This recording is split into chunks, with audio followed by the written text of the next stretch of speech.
Yeah, sure. Thank you.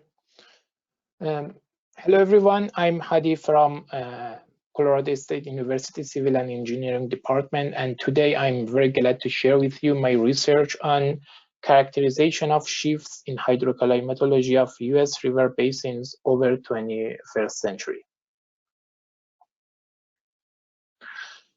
Hydroclimatic change can have significant impacts on water availability and basin characteristics.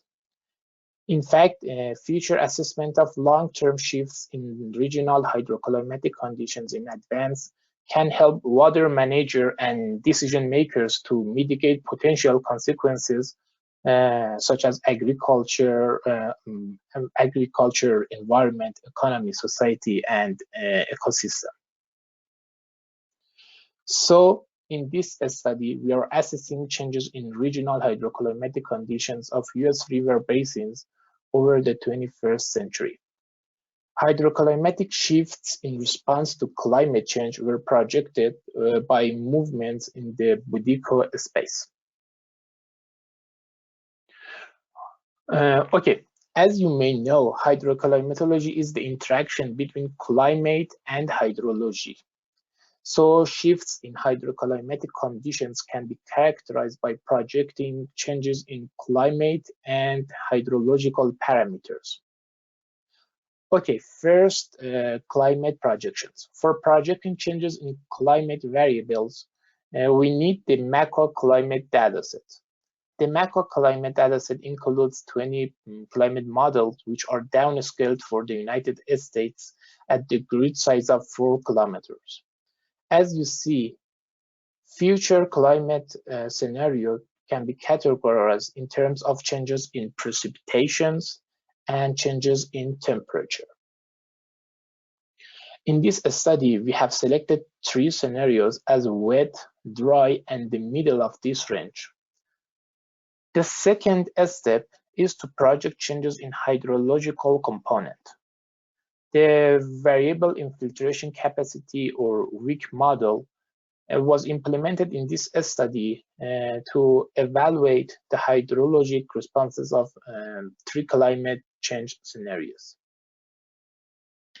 And finally, we have the projected climate and hydrological model. So we can project shifts in hydroclimatic conditions for U.S. river basin. As I mentioned, we characterize shifts in hydroclimatic conditions as shifts in Budyko space.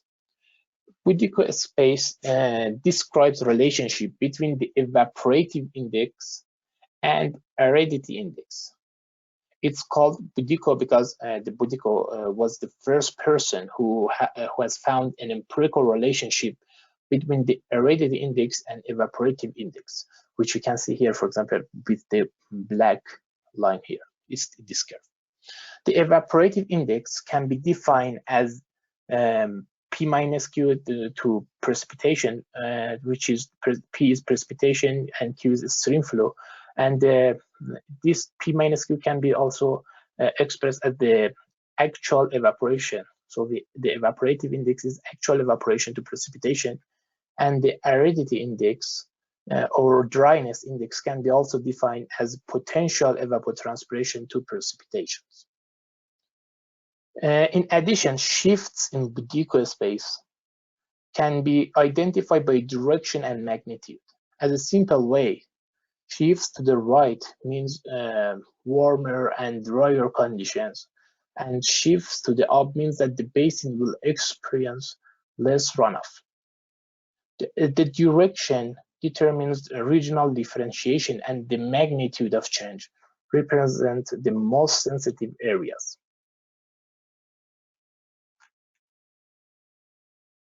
Okay, this slide presents the average of 30-year normal annual aridity and evaporative indices for all U.S. river basins from 1980 to 2099 under RCPs 4.5 and 8.5.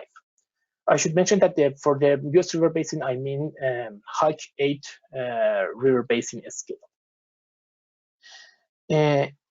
In addition to the MACA climate projection model, the combination of DAMIT and PRISM from 1980 to 2015 was used as a baseline by, we can see here, by black color. As we can see in the right figure, dry and wet scenarios capture a range of future possible climate changes across the United States. So we use wet, dry, and the middle of these ranges to assess future climate changes. This slide shows the spatial changes in aridity and evaporative indices under these three climate projections from baseline to future conditions. River basins with lower aridity indices have been limited by available energy, while river basins with higher aridity indices have been limited by available water. As we see, under all three scenarios, dry, middle, wet, the majority of river basins located in the southwest showed decrease in evaporative and also decrease in aridity index. I mean the blue one. And decreases in evaporative and aridity indices together can suggest increase in the chance of larger floods and river discharge. However, most watersheds located in the south of the United States will have higher aridity and evaporative indices. And under dry scenario and middle scenario, and also the most watersheds under the wet scenario, indicating and it indicates the evolution of prolonged drought in these regions.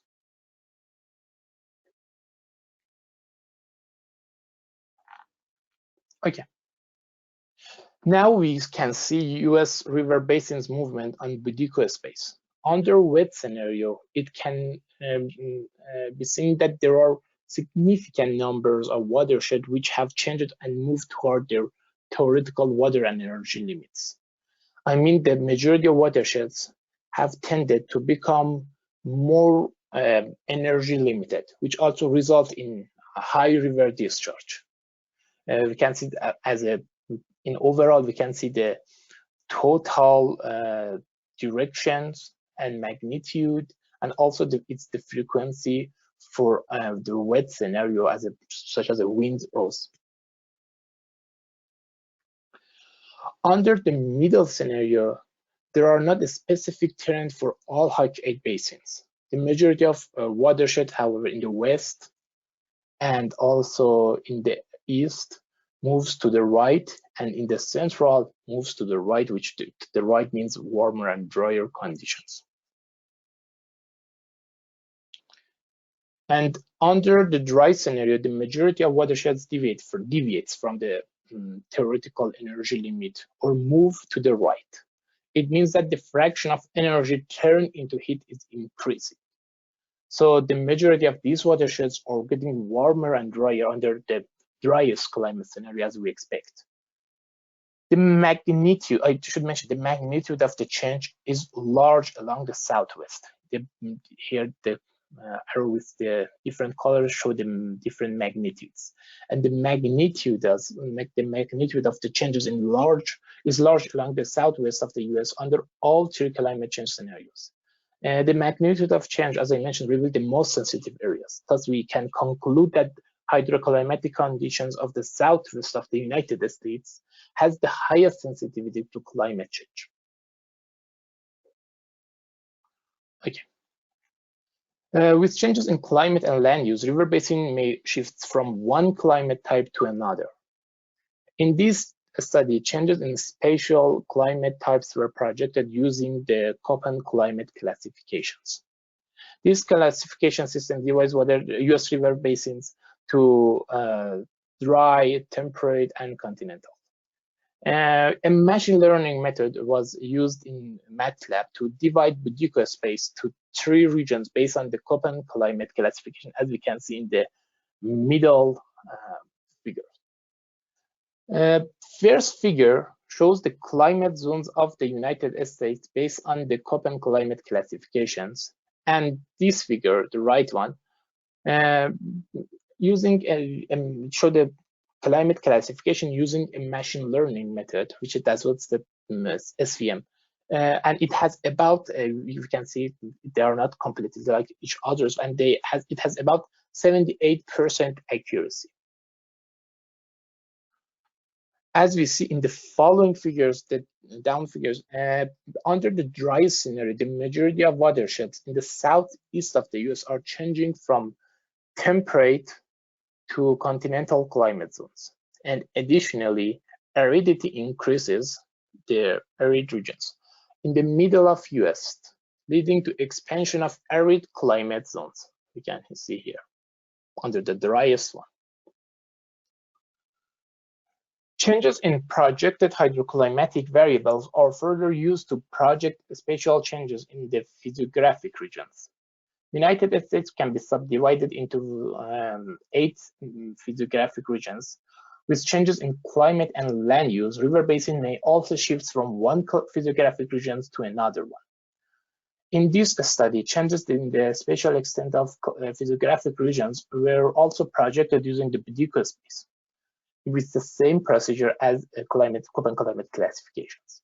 Under the dry scenario, physiographic properties of most river basins in the southeast changes from Atlantic plains to interior plains. We can see here with the, for example, with the red and green one. Under the wettest one, and also the middle one, the physiographic properties of most river basins in the east of the United States are estimated to change between Appalachian highland and Atlantic plains. So, as a conclusion, physiographic classification of United States may need to be modified in response to changes in climate.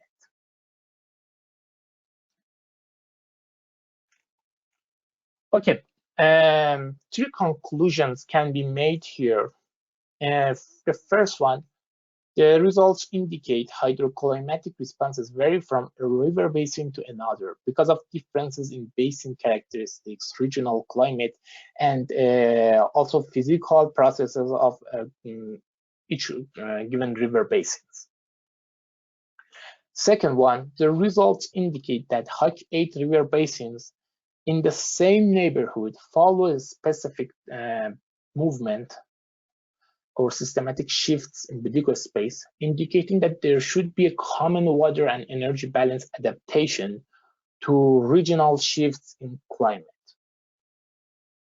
And the third one, the systematic movements of H8 river basins in Budyko space indicate that the CONUS, the United States, shows non-stationary long-term changes in water and energy balance over time.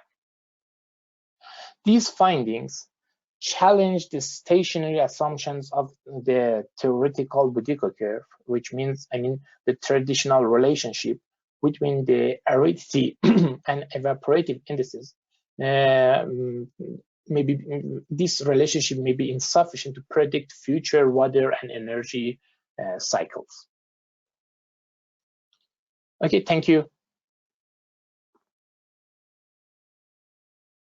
Great, thank you, Hadi. If anyone has any questions, we have some time before our next presentation is scheduled, so you can enter them in the chat queue or raise your hand and I will turn your microphone on.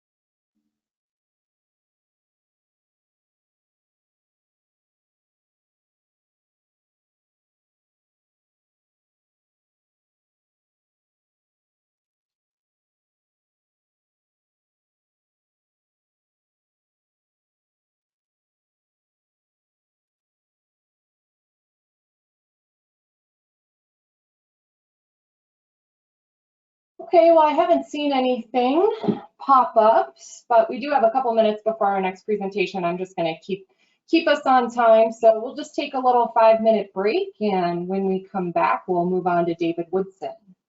Okay, thank you. Thanks, Hadi. If you just want to push the stop showing screen button, that would be awesome. Like, Hey, can you still hear me? Yeah, Kyle, is that you? Yeah, this is Kyle.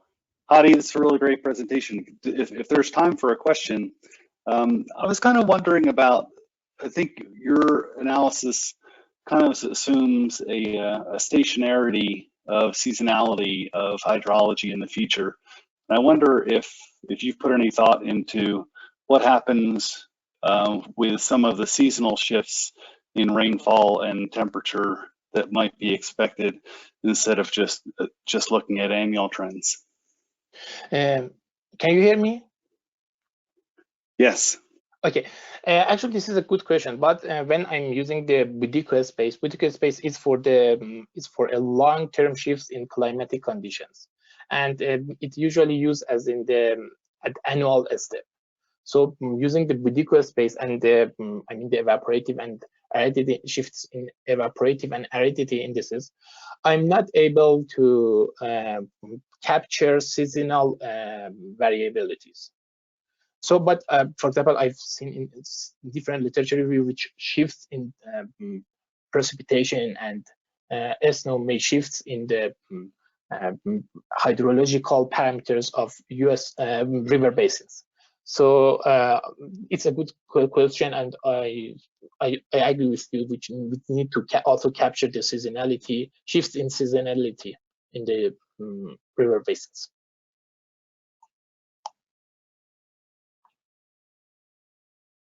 Yeah, thanks, Hadi. Oh, you're welcome.